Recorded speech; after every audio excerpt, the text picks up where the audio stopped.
তো hello guys, আসসালামু আলাইকুম। তো আপনারা সারা ভালো আছেন না? আমি তোমার ভাই ভালো আছি। আর আজকে দেখতে পাঠায় আছি বর্তমানে এলঙ্কা নিউ টাউন। এখান দেখো চল নিউ টাউন এরিয়া।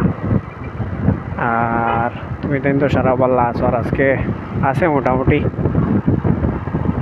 মানে মৌসুম বালা, মেঘরও বেশ জিও নাই, মেঘর ভাব আছে বাট রোদ নাই। দেখতে পাঠায় তুমি রোদ নাই। আর বর্তমানে বাড়ি বাইদি রওনা দিলেই আর যাইছনি করো যাইতাম গিয়ে। কালকেও বড় মেঘ খাইয়া করো গেছি, তুমি যেন বিশ্বাস করতে না। বহুত বেশি মেঘ খাইছে কালকে করো যাইতে সময়। তো ভিডিও বানানির বাদে তো 8টা 10টা সময় মেঘ ভালো লাগছে তোমাদের দেখি তা হইতাম। আর মেঘ বন্ধও করছে না।